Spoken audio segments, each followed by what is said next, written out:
in January, when this lockdown started, only 33% of our pupils were able to access any kind of education online.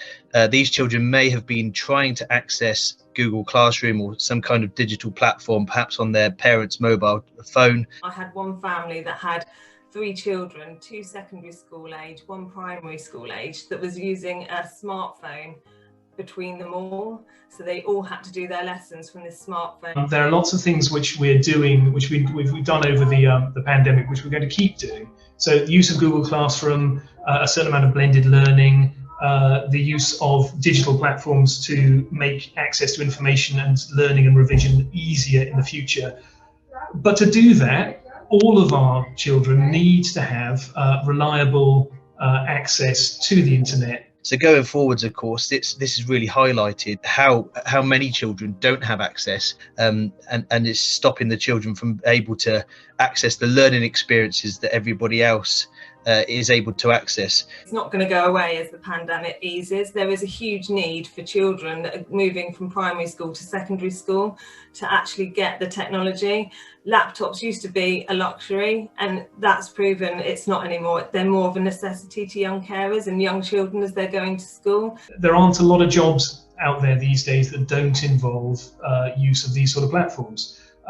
So you are yet again putting already disadvantaged communities at further disadvantage. We've ordered a new computer, so we have what we call our community sitting room. Mm-hmm. And the computer in there is so ancient, you really wouldn't want to Zoom on it. So we've ordered a new whizzy busy one, and we're saying to social workers and whoever, we've got an isolated area. Parents can book in and come and log on here to their Zoom meetings or their court hearings. We had to shift everything onto digital using telephone and other digital means to support people.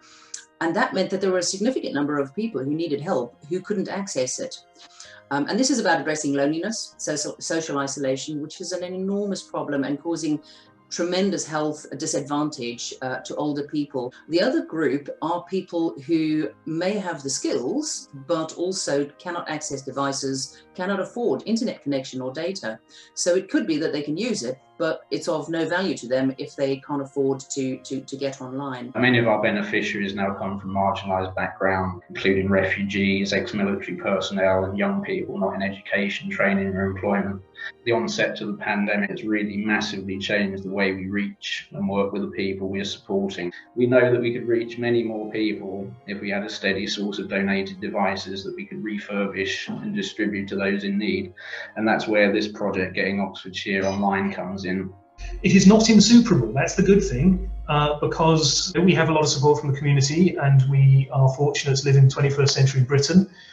So this can and really needs to be fixed.